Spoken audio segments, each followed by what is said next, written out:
As I sat alone in the dark, my hands trembling, I pulled out the hidden recorder I had planted in Sarah's purse. My heart raced as her voice crackled to life, dripping with contempt. "My weakly husband will never figure it out," she sneered, her laughter intertwining with that of her lover. The words stabbed like knives, each syllable confirming the betrayal I had only dared to suspect. It wasn't just infidelity, it was disdain. A calculated dismissal of everything I had sacrificed for her and our family. That moment changed everything. But before we dive into the full story, let me know where you're watching this from in the comments below. And if you enjoy stories like this, don't forget to subscribe and hit the notification bell so you never miss an update. It all began with a blind date. My coworker Steve, a well-meaning friend, set me up with Sarah Ridgway, a recent college graduate working at First United National Bank. Steve and his girlfriend Brenda thought Sarah and I shared common interests, ambitious careers, and a practical outlook on life. I wasn't overly enthusiastic about blind dates, but I had just moved to the city and figured it was better than spending another Saturday night alone.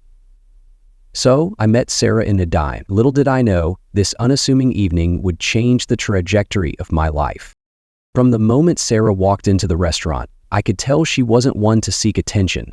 Her conservative attire, a long skirt, a sweater layered under a jacket, projected a reserved demeanor. Her blonde hair was tied back, and she spoke with a quiet, deliberate tone. To be honest, my initial impression was that she seemed cautious, almost distant. But I admired the way she carried herself. She wasn't flashy or pretentious. There was a sense of purpose behind her measured responses. As the evening unfolded, we found an unexpected connection. Over dinner, we talked about our career goals and shared dreams of success. I wanted to build my own accounting practice one day, and Sarah spoke passionately about climbing the corporate ladder while maintaining stability for her future family. It was refreshing to meet someone who valued hard work and had a clear vision of her life. By the end of the night, I saw a glimpse of potential. Not love at first sight, but compatibility that was worth exploring. Over the next few months, our relationship evolved. At first, Sarah remained guarded, her modest clothing and reluctance to embrace physical closeness reflecting her discomfort with attention. She later confided that her reserved nature stemmed from experiences in high school when unwanted advances made her wary of being vulnerable. As trust grew between us, she began to open up.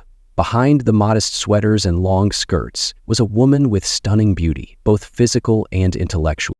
More importantly, I came to admire her ambition and tenacity. We spent hours discussing our goals and how we could support each other's dreams.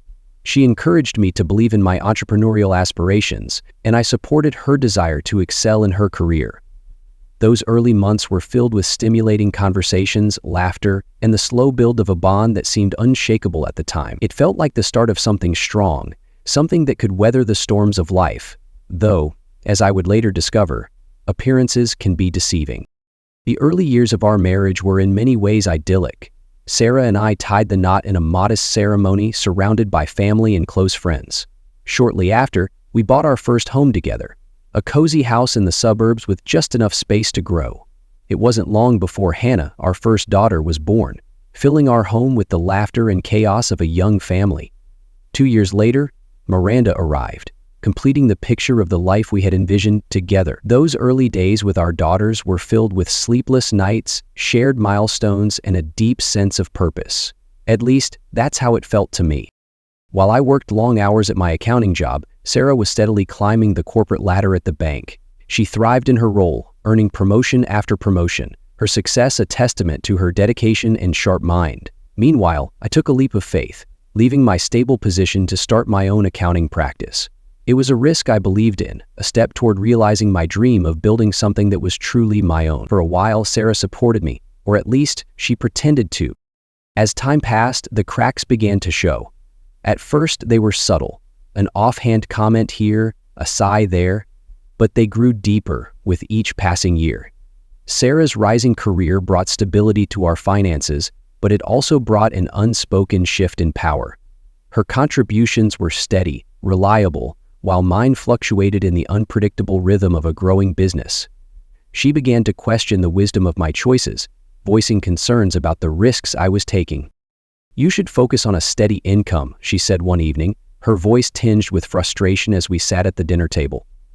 "This entrepreneurial spirit of yours is admirable, but it's not practical when we have 2 children to think about." Her words stung, but I tried to brush them off. "It's a slow start, I know," I replied, trying to sound confident. "But I'm building something that will pay off in the long run." Sarah didn't respond. Instead, she shifted her attention to her plate, cutting her food with deliberate precision. The silence that followed was heavy, and it became a familiar presence in her home. Over time, her frustration turned into outright disdain. She started making snide remarks, often when I least expected them. "How's the little accountant doing today?" she'd say with a sarcastic smile as I walked through the door. At first, I laughed it off, hoping she was joking, but the sharpness in her tone told a different story. She didn't respect my work, my efforts, or the sacrifices I was making for our family. The tension between us seeped into every corner of our lives. Simple conversations turned into arguments. She complained about the unpredictability of my income, comparing it to the steady paycheck she brought home. "It's not just about money, Sarah," I said during one of our many fights. "It's about building something meaningful, something that lasts." "And what about us?" she snapped back. "What about stability for Hannah and Miranda? You're too busy chasing some fantasy while I'm the one keeping this family afloat." Her words were a knife to the heart. I wanted to scream that I was doing this for them, for our family, but I could see she didn't believe me. Instead, I retreated into silence, focusing on my work and my daughters, who were the bright spots in an increasingly strained home. Our daily lives became a series of strained interactions. Mornings were rushed, with Sarah barking orders at the girls while I tried to shield them from the rising tension. Evenings were quieter, not out of peace, but because the air between us was thick with unresolved resentment. She spent more time at the bank, and I threw myself into my practice, rather than each other. The turning point came on a Saturday afternoon when I overheard her on the phone with a colleague. "Paul's business is fine, I guess," she said dismissively, "but honestly, I don't know how long we can keep waiting for it to take off. He's just a little accountant trying to play in the big leagues." Her words echoed in my mind long after the call ended. She wasn't just frustrated. She had lost respect for me entirely. And with that realization, the foundation of our marriage, trust, partnership, mutual support, felt irreparably broken. It was no longer just the arguments or the silence. It was the growing sense that we had become strangers, each clinging to a version of life that no longer aligned. Our marriage was no longer a partnership, but a quiet battleground, and the battle lines were drawn. The shift in Sarah's behavior was gradual, like the slow creep of shadows at dusk. At first, it was small things. Her phone always face down on the counter, a quick exit from the room when a call came in. She began staying late at work more often, citing meetings or last-minute deadlines. I wanted to believe her. After all, Sarah was ambitious and dedicated to her career. But something about the way she avoided my gaze when she spoke these excuses planted the first seeds of doubt. Our conversations, once effortless, became strained and transactional. "How was your day?" I'd ask, hoping to break through the growing wall between us. "Fine," she'd reply curtly, already scrolling through her phone or busying herself with something inconsequential.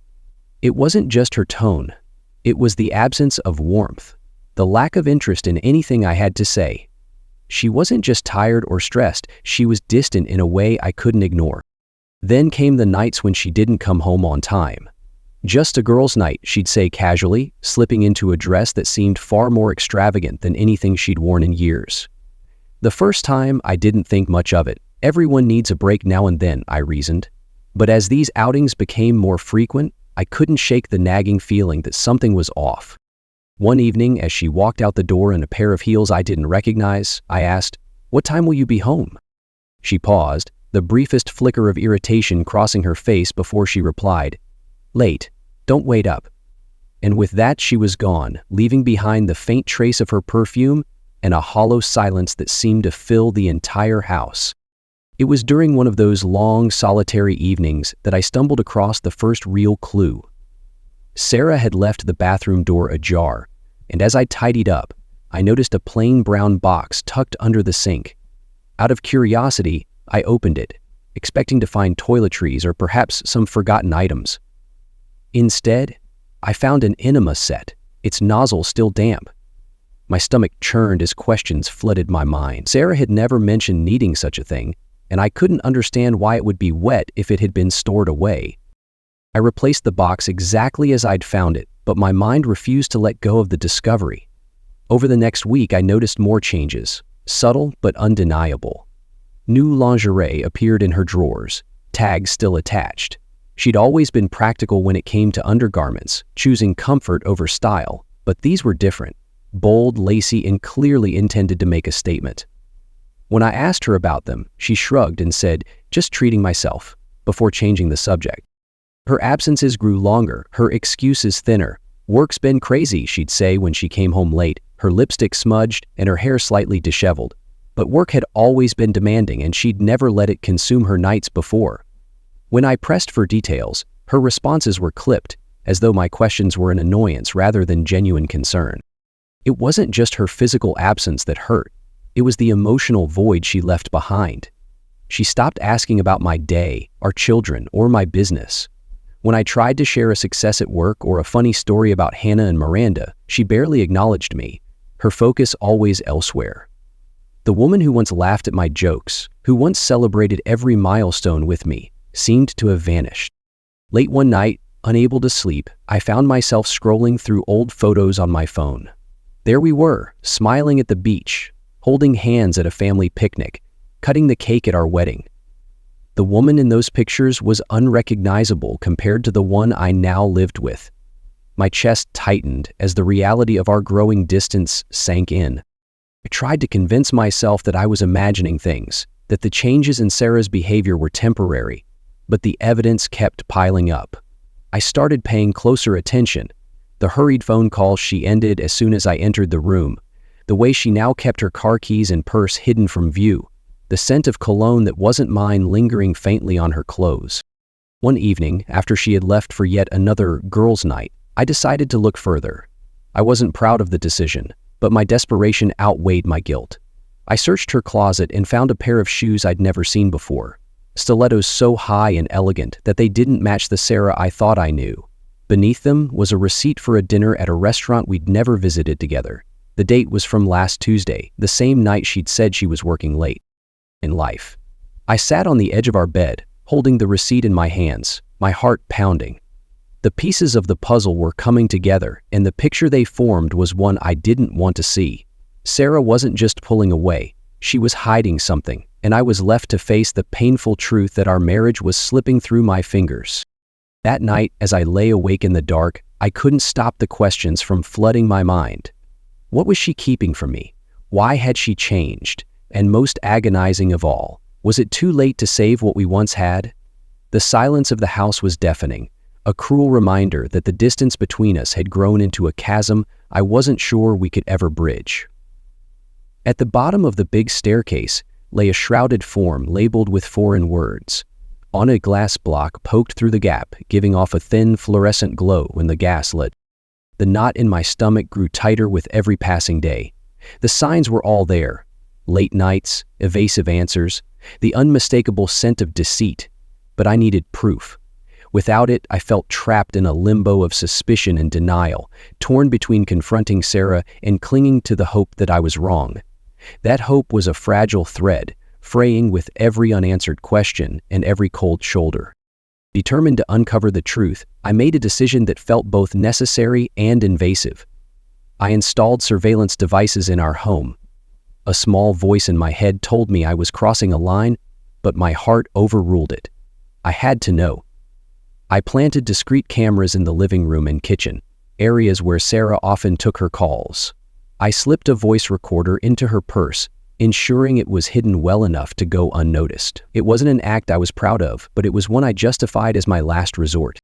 For days I waited, each moment stretched thin by anxiety. The recordings trickled in, mundane conversations, exchanges with coworkers, but nothing concrete. And then, one evening, as I scrolled through the footage, I caught something. Sarah, dressed in an outfit far too elaborate for a simple night out, speaking softly on the phone. "I'll see you there," Okara said. She says, her voice tinged with an unfamiliar warmth. The context was unmistakable. My heart sank as I pieced together her words with her behavior. That night, I followed her. She didn't know I had activated the GPS tracker on her phone, a feature she'd insisted on when we first bought matching devices for family safety. The irony wasn't lost on me. Her first stop was a high-end restaurant. From my car, parked discreetly across the street, I watched as she entered, her body language unnervingly relaxed, her face lit with a smile I hadn't seen in months. Moments later, a man joined her. A man I recognized from her work functions as Keith, a senior colleague. My pulse quickened, a mix of anger and despair washing over me. After dinner, they left together, their laughter echoing faintly in the still night. I followed at a distance, my grip on the steering wheel tightening with each turn. They pulled into a motel, cheap, discreet, and painfully cliched. The sight of them walking hand in hand into a room shattered whatever denial I'd been holding on to. I sat in my car, staring at the room they had entered, my thoughts a chaotic storm. Anger surged first, hot and blinding. How could she do this? How could she betray not just me, but the life we had built together? I clenched my fists, my jaw aching from the effort of holding back tears. But beneath the rage was a deeper, more profound sadness, a grief for the love that had once felt unbreakable. Memories of our early days flooded my mind, the way she had looked at me during our wedding vows, the nights we had stayed up dreaming about our future, the joy on her face when we first held our daughters.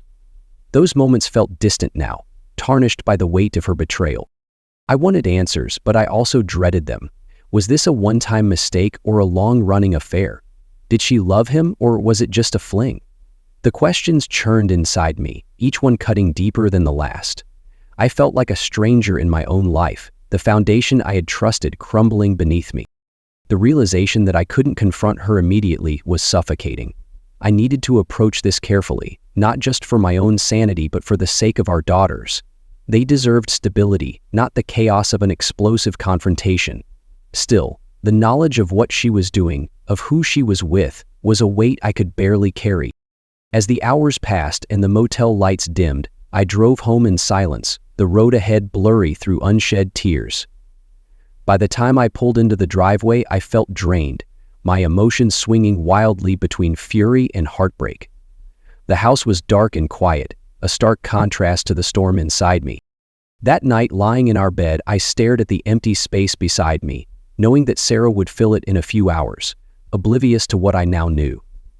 The ache of betrayal settled deep in my chest, a constant reminder that the life I thought I had was nothing more than an illusion. Still, beneath the pain, a resolve began to take shape. I didn't know what my next step would be, but I knew one thing with certainty. I couldn't ignore this. The truth was out, and it would change everything. After the crushing realization at the motel, I knew I needed irrefutable proof, not just for my peace of mind, but to protect myself and my daughters in the inevitable fallout. The next morning, a mix of exhaustion and cold determination propelled me forward. If Sarah had chosen to betray our marriage, I would uncover the full extent of it. I wasn't just looking for confirmation of her affair. I needed to understand her motives, her endgame. First, I upgraded my efforts. The small voice recorder in her purse had been helpful, but now it was time to get serious. I installed additional surveillance devices, tiny cameras and more sophisticated audio recorders, disguised so well that they would go unnoticed. I placed one in the bedroom, hidden among decorative knickknacks, and another in her car, a spot she frequently used for her phone calls. Each device was meticulously positioned, capturing everything from her conversations to her movements. It didn't take long for the pieces to start falling into place.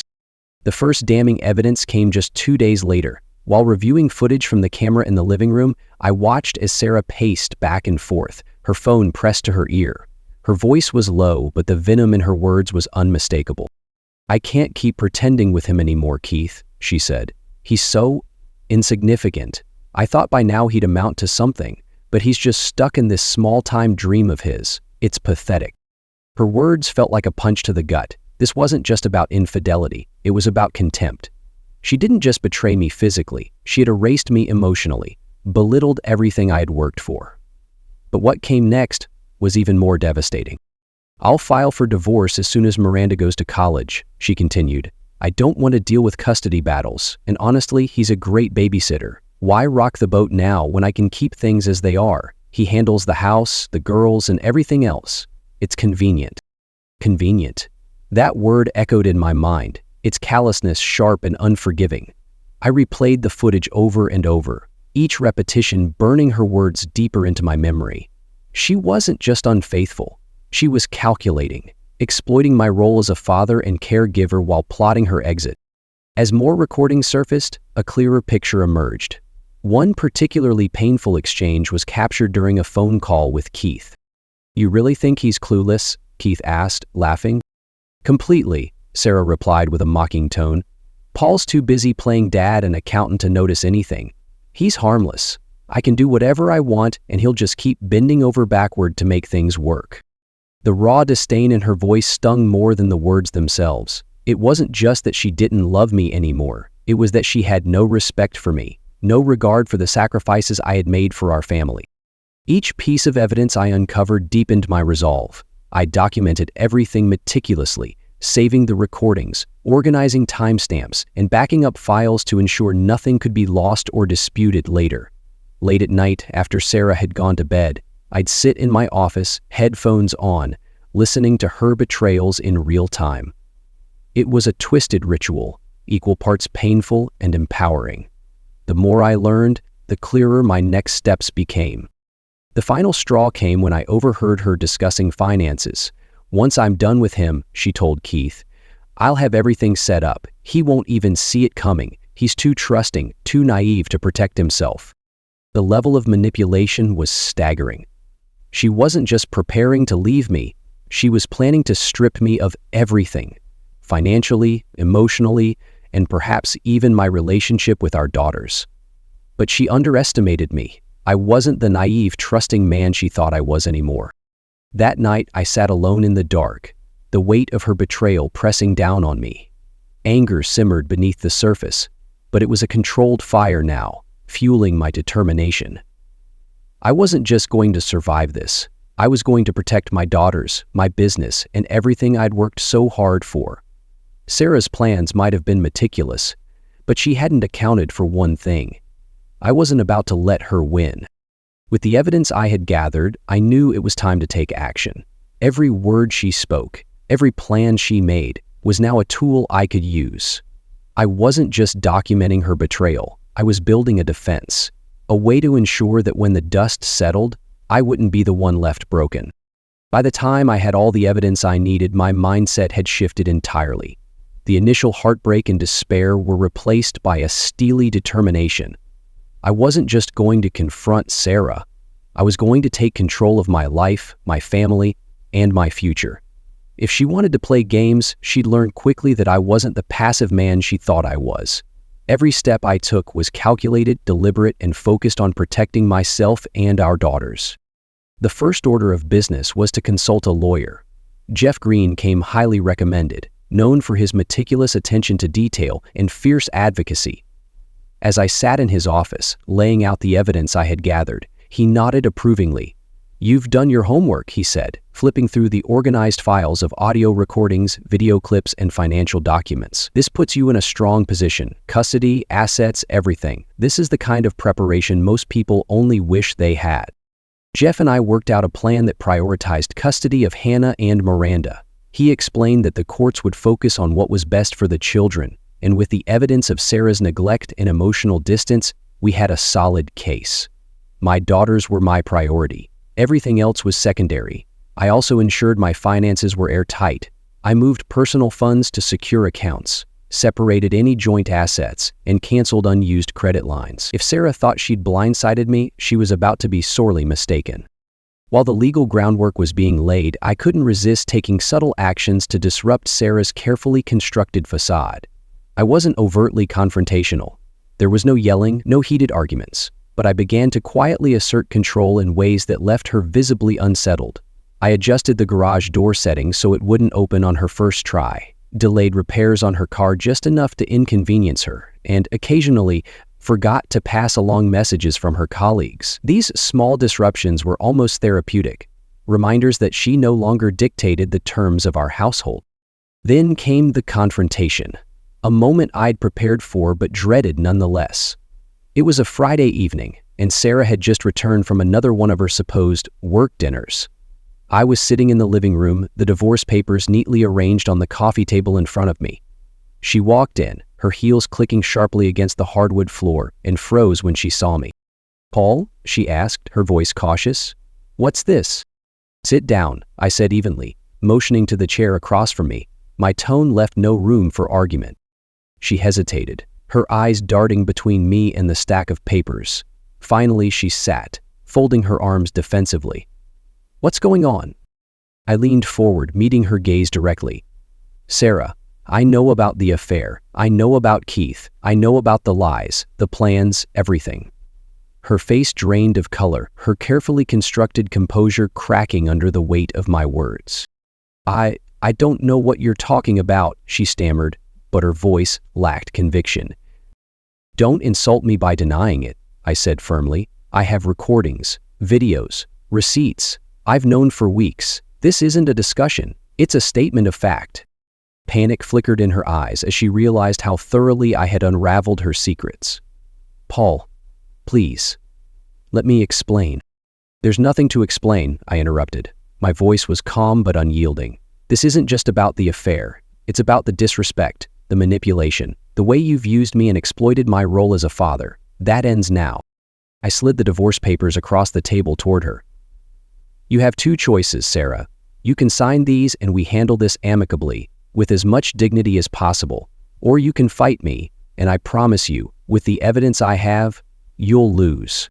Her hands trembled as she picked up the papers, flipping through them with growing desperation. "Paul, think about the girls. Think about what this will do to them." "I already have," I replied. "Every decision I've made has been with Hannah and Miranda in mind.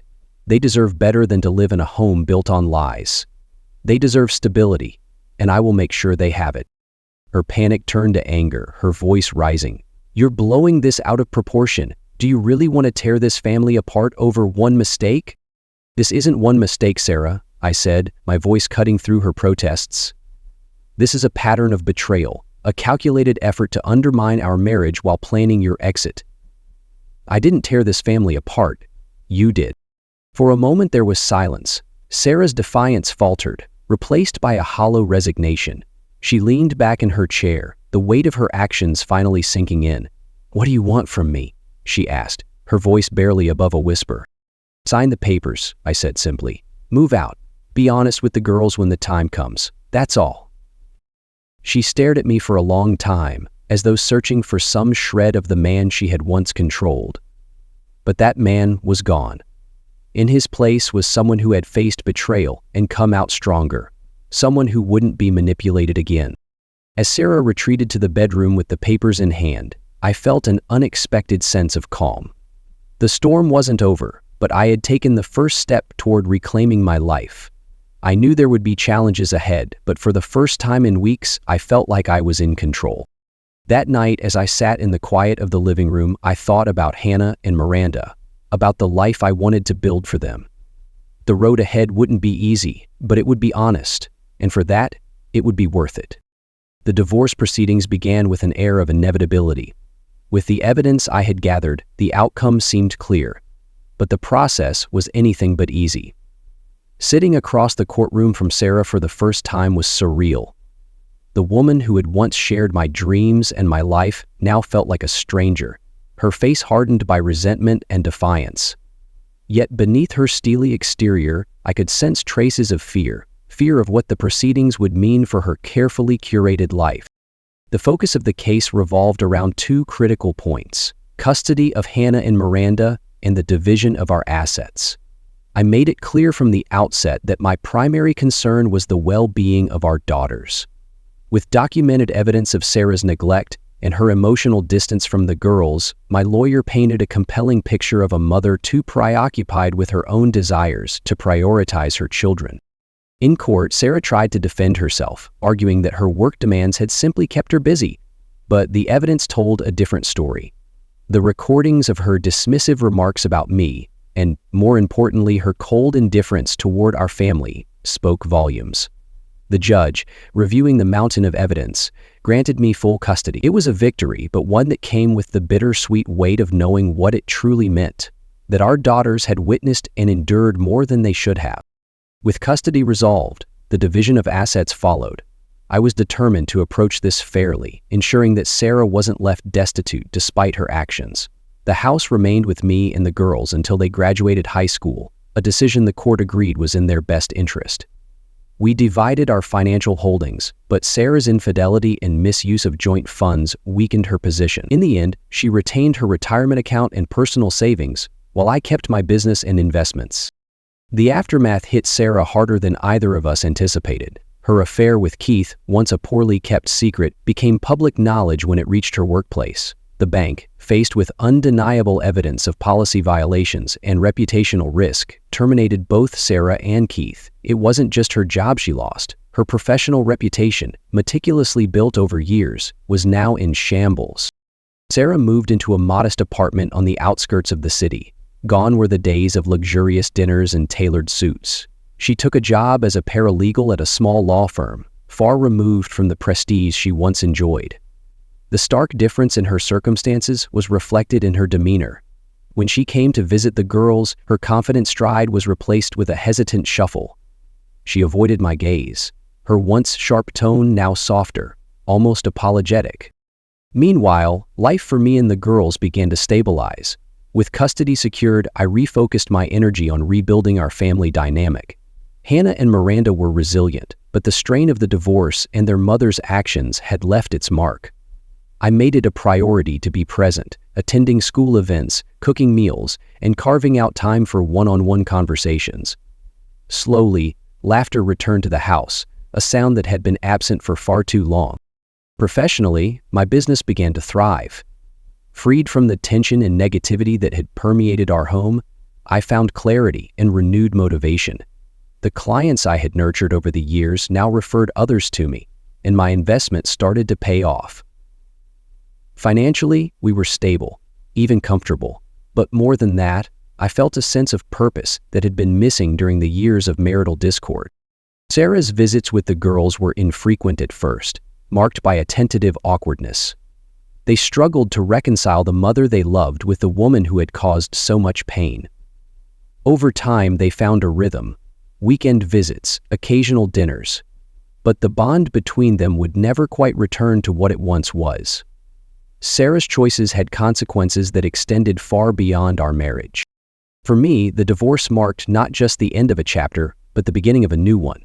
It was an opportunity to rebuild my life on a foundation of honesty and integrity. To be the father my daughters needed, and to rediscover my own strength. Sarah's downfall was a reminder of the cost of deceit, but it also served as a lesson in resilience. While she faced the consequences of her actions, I found solace in knowing that, despite the pain, I had chosen the higher path. For myself, for my daughters, and for the life we would now create together. In the months following the divorce, my life took on a new rhythm. Free from the constant tension of my failing marriage, I poured myself into my work and my role as a father. My accounting business, once a source of contention, began to thrive in ways I hadn't imagined. The trust and loyalty I had built with my clients paid off, and word of mouth brought in a steady stream of new opportunities. My focus shifted toward advisory services, helping startups navigate their financial complexities, a role that reignited my entrepreneurial spirit. As my professional life flourished, so too did my personal sense of stability. Yet, even with my daughters and a successful career, there was a quiet loneliness that lingered. I hadn't given much thought to dating again, but fate, it seemed, had other plans. It was during a ski trip to Breckenridge with Hannah and Miranda that I met Donna. She was there with her 2 teenage sons, and our paths crossed in the cozy lodge after a day on the slopes. Donna was warm, confident, and easy to talk to. A widow of 2 years, she carried a quiet strength that resonated with me. At first, our conversations revolved around parenting as we both navigated the complexities of raising teenagers alone. But as the days went on, we found ourselves lingering in each other's company, sharing stories and laughter, long after our children had gone off to their own adventures. Donna's presence was a breath of fresh air. She wasn't just kind and empathetic. She was genuinely interested in my story, my dreams, and my struggles. For the first time in years, I felt seen and understood without judgment. It wasn't long before we began to spend more time together, both during the trip and after we returned home. Our relationship grew naturally, free from the weight of pretense or expectation. Donna's honesty and support were a stark contrast to the manipulation I had endured with Sarah. She encouraged my ambitions, celebrated my successes, and reminded me of the value I brought to the lives of those around me. Together, we created a blended family dynamic that felt both healing and hopeful. The laughter that now filled our homes wasn't just a sign of recovery. It was proof that new beginnings, even after profound loss, were possible. For the first time in years, I felt like my life was truly my own again. The ski trip to Breckenridge turned out to be more than just a getaway. It was the beginning of a chapter I hadn't known I was ready to write. Our blended group, my daughters Hannah and Miranda, and Donna's sons Zach and Michael, quickly found common ground. Whether it was skiing down the slopes, sharing hot chocolate by the fireplace, or laughing over card games in the evenings, the bonds between our families grew effortlessly. It was as if we had all been waiting for a moment like this, where connection and joy came naturally. Donna and I found ourselves gravitating toward each other. At first, our conversations were practical, about parenting, about loss, but they soon deepened into something more personal. She shared stories of her late husband with a mixture of sadness and gratitude, and I opened up about the struggles and betrayal that had shaped my recent years. In Donna, I found not just a kindred spirit, but someone who understood the weight of rebuilding after heartbreak. She listened without judgment, and her quiet strength inspired me. As the days turned into weeks, our relationship grew beyond friendship. Donna's warmth and authenticity were unlike anything I had experienced before. She wasn't just a partner, she was a source of calm and encouragement. Her belief in me and my dreams reignited my own self-confidence. For the first time in years, I felt unburdened by the past, free to embrace the possibilities of the future. Our children, too, thrived in this new dynamic. Watching Hannah and Miranda laugh with Zach and Michael was a balm to my soul. They were forming friendships that felt more like family, and their happiness reminded me of what truly mattered. Together, we began to imagine a life where two families could merge into one, where love and resilience would guide us forward. When Donna and I decided to marry, it wasn't just a commitment between the two of us. It was a promise to our children and ourselves that we would build a life rooted in honesty, respect, and support.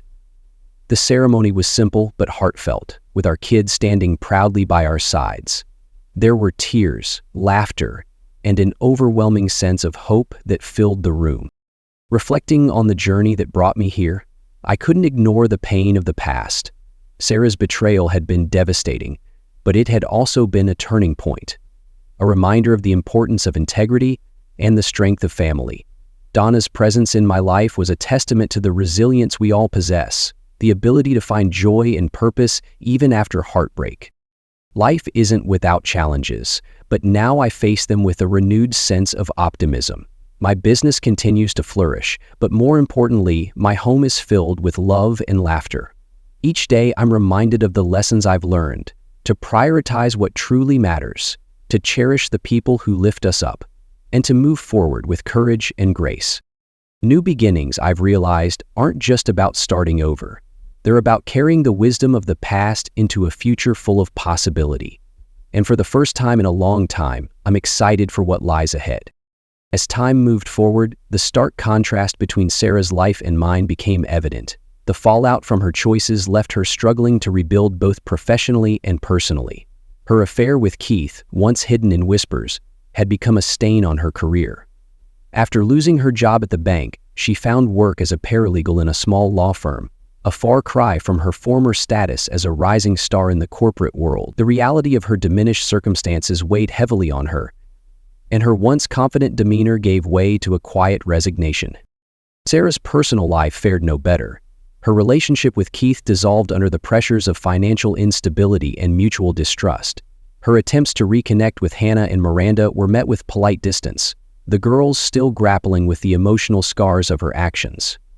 While she remained part of their lives, the bond they once shared had been irreparably altered. Meanwhile, my life unfolded in the opposite direction. My accounting business continued to thrive, expanding into new ventures that aligned with my passion for entrepreneurial advising. The risks I had taken earlier in my career, once a point of contention in my marriage, were now yielding significant returns. Each investment I had carefully nurtured grew, providing not only financial stability but also a sense of accomplishment. The success, however, wasn't just professional. My personal life flourished in ways I hadn't imagined. Donna and I created a home filled with love, laughter, and a sense of purpose. Our combined families grew closer with each passing day, forming a new kind of unity that was as healing as it was joyful.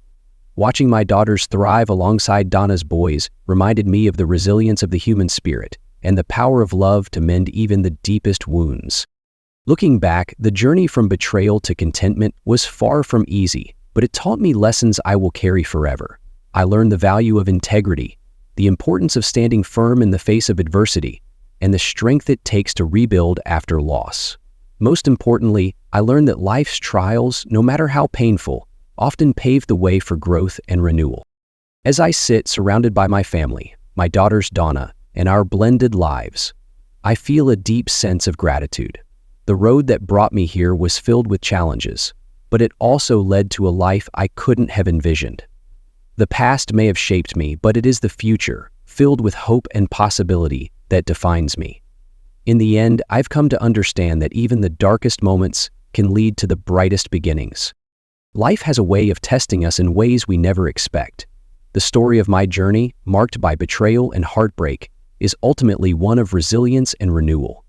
Sarah's choices taught me harsh lessons about the consequences of dishonesty and the fragility of trust, but they also revealed the strength I didn't know I possessed. Adversity, as painful as it was, became the catalyst for profound growth. Through it all, my daughters and the love we shared were my anchor, reminding me of the importance of family and genuine connections. Donna, too, showed me that even after loss, it's possible to rediscover joy and build something beautiful. These relationships weren't just the foundation of my recovery, they were the reason for it. If there's one truth that stands out, it's this: integrity and personal growth pave the way for fulfillment. Hardship may knock us down, but it also offers us the chance to rise stronger, wiser, and more focused on what truly matters. As I look toward the future, I carry with me the conviction that even the darkest chapters can lead to stories of light, love, and renewal.